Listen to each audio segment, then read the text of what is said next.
na si sa case ni Indonesia, nag-file siya sa iya answer no kung siya abogado but in response a formal charge with preventive suspension naging issue ni Mayor Greg Sataya sa iya. So meaning to say that after the filing of the answer, we will proceed with the preliminary conference after the hearing. Pila ka bulan ang preventive suspension? 90 days. Without pay? Without pay. Kung kung is exonerated from the charge, may back pay na siya. Amo ng rule. Ano ito galing formal ginang terms ng case against him?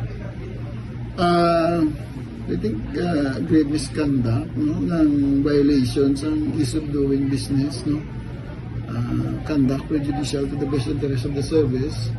Ano pa ito? Daw mo to?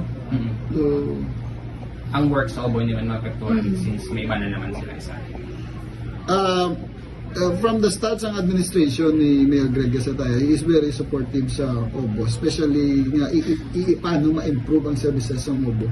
That's why gin-approve yato ang request ng aton Office of the Building Official Engineer Tensya nga magkuha sa mga contract of services sa additional ga-assess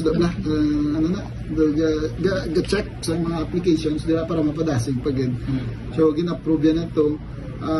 I-check ko lang sa Obo kung na-formalize na nila, nakakuha na sila mga empleyado, nakakuha na contractuals, nakakuha na sila contractuals para mapadasig ang servisyo sa Obo. Saan natin effect ang preventive? Siyempre, ba't ko ito?